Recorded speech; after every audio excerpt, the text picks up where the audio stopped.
नमस्ते, हीअ आकाशवाणी आहे। हाणे तव्हीं माला खूबचंदाणी खां ख़बरूं ॿुधंदा। सभ खां अवल मुख्य ख़बरूं। विदेश मंत्री डॉक्टर एस जयशंकर अॼु मॉस्को में रूस जे राष्ट्रपति व्लादिमीर पुतिन सां मुलाक़ात कई।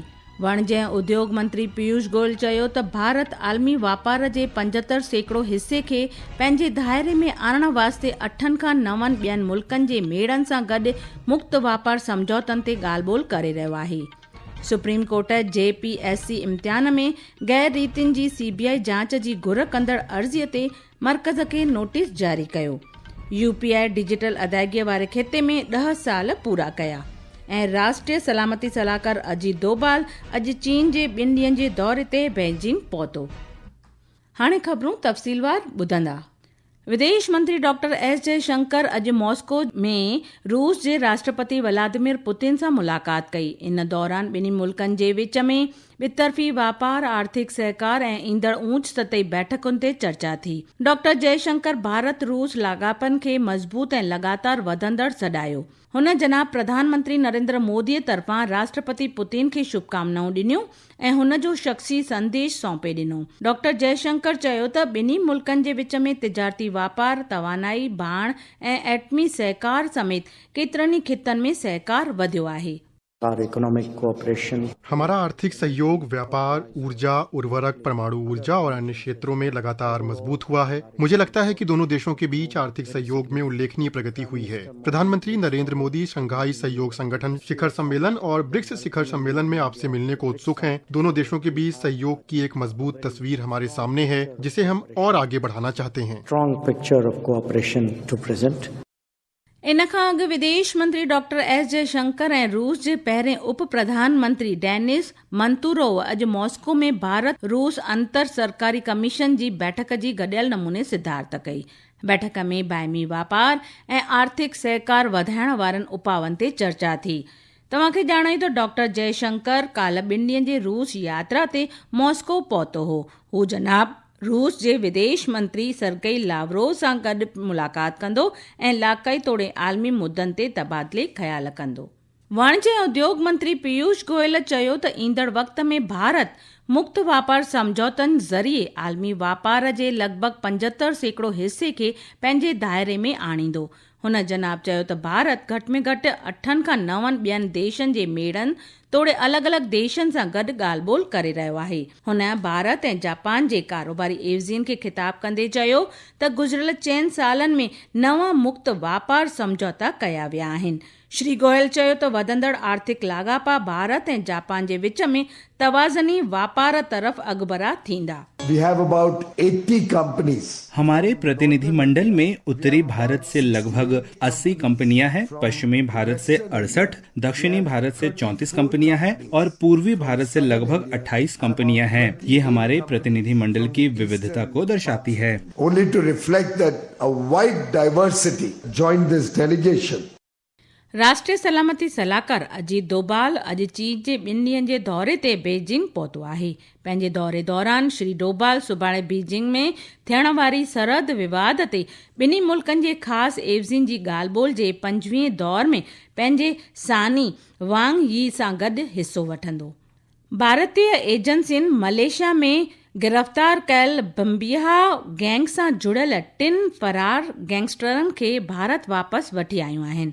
घरू वज़रात दफ़्तर ॼाणायो त जसप्रीत सिंह, अजय सिंह ऐं पवनदीप सिंह खे भारत हाणे पुलिस हिरासत में मोकिलियो वियो आहे।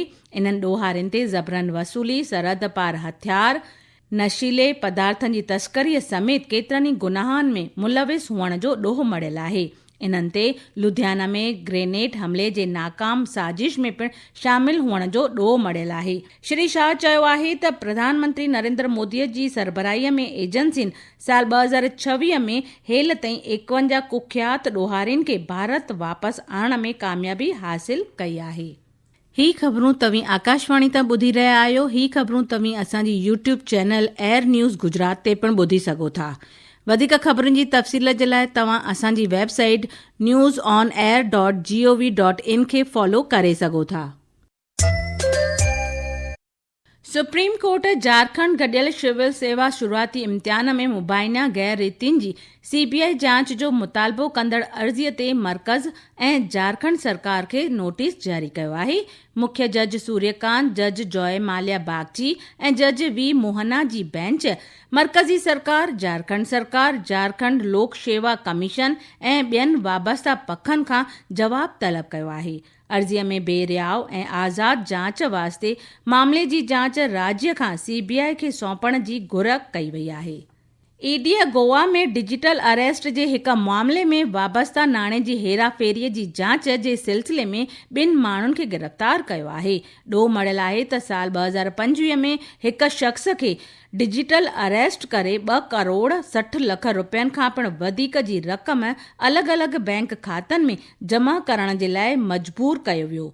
ॿिन्ही ॾोहारियुनि खे गोवा जी ख़ासि PMLA अदालत में पेश कयो वियो। मेघालय जी हुकुमरान नेशनल पीपल्स पार्टी NPP जे अॻूणे प्रदेश अध्यक्ष ऐं राज्यसभा जे अॻूणे सांसद डॉक्टर WR खारलूखीअ अॼु पार्टीअ मां इस्तीफ़ा ॾिनो आहे। डॉक्टर खारलूखी साल 2020 खां 2026 ताईं राज्यसभा सांसद रहियो। Unified payment interface UPI digital अदायगीअ जे खिते में 10 साल मुकमल कया आहिनि। गौरतलब हुजे त 25 ऑगस्ट 2016 खां शुरू थियल UPI अॼु मुल्क में डिजिटल अदायगीअ जो हिकु मुख्य ज़रियो बणियो आहे। माली वज़रात मुताबिक़ साल 2016-17 में UPI ज़रिए सिर्फ़ 1 करोड़ 78 लख लेन देन थी। साल 2025-26 में इन जो अदद वधी 24,162 करोड़ खां वधीक थियो। इन ई अरसे में लेन देन जी कुल रक़म 7 करोड़ रुपयनि खां वधी करे अटकल 314 लख करोड़ रुपयनि ते पहुती। इहो हिन वक़्तु 11 देशनि में कमु करे रहियो आहे। बिहार में गंगा नदीअ जे पाणीअ जी सतह वधण सां पटना, वैशाली, भोजपुर, बक्सर, भागलपुर, मुंगेर, समस्तीपुर ऐं बेगूसराय ज़िलनि जे हेठाईअ वारनि इलाक़नि में ॿोॾि वारी हालत बणिजी आहे। वधीक अहवाल असांजे खातूअ खां। गंगा के बढ़ते जलस्तर को देखते हुए मुख्यमंत्री सम्राट चौधरी ने पश्चिम बंगाल के मुख्यमंत्री शुभेंदु अधिकारी से फोन पर बातचीत कर उन्हें स्थिति की गंभीरता से अवगत कराया है। श्री चौधरी ने कहा है कि फरक्का बैराज के सभी गेट खोलने से गंगा के पानी का प्रवाह सुचारू हो सकता है और बिहार में बाढ़ की स्थिति को नियंत्रित करने में मदद मिल सकती है। पश्चिम बंगाल के मुख्यमंत्री ने इस संबंध में शीघ्र कार्रवाई का आश्वासन दिया है। सविता पारीक, आकाशवाणी समाचार, पटना। कोलंबो में ॿीं आख़िरी टेस्ट मैच में श्रीलंका खिलाफ़ भारत 9 विकेटुनि पुठियां 503 रन्सूं करे पंहिंजी पहिरीं इनिंग्स डिक्लेयर कई आहे। जवाब में अॼु जी रांदि पूरी थियण ताईं श्रीलंका पंहिंजी पहिरीं इनिंग्स में 2 विकेटुनि पुठियां 8 रन्सूं कयूं आहिनि। ध्रुव जुरेल 115 रन्सूं करे नॉट आउट रहियो। भारत सीरीज़ में 1-0 खां अॻिते आहे। आबहवा महकमे छत्तीसगढ़, बिहार, ओडिशा ऐं ओभर तरफ़ आयल मध्य प्रदेश में सुभाणे ताईं अलॻि अलॻि जायुनि ते तमामु तेज़ बरसाति जे लाइ ऑरेंज अलर्ट जारी कयो आहे। महकमे ईंदड़ 2 खां 3 ॾींहनि दौरान आंध्र प्रदेश, कर्नाटक जे साहिली एराज़ीन, ओभरी उत्तर प्रदेश, ओलह बंगाल लॻ आयल गंगा किनारे वारनि एराज़ीन, झारखंड, केरल, विच महाराष्ट्र ऐं ॾाखणी अंदरूनी कर्नाटक में अलॻि अलॻि हंधनि ते ज़बरदस्त बरसाति वसण जा इम्कान ज़ाहिर कया आहिनि। आख़िर में मुख्य ख़बरूं हिकु बार ॿीहर ॿुधंदा। विदेश मंत्री डॉक्टर S जयशंकर अॼु मॉस्को में रूस जे राष्ट्रपति व्लादिमीर पुतिन सां मुलाक़ात कई। वाणिज्य ऐं उद्योग मंत्री पीयूष गोयल चयो त भारत आलमी वापार जे 75% हिसे खे पंहिंजे दायरे में आणण वास्ते 8 खां 9 ॿियनि मुल्कनि जे मेड़नि सां गॾु मुक्त वापार समझौतनि ते ॻाल्हि ॿोल करे रहियो आहे।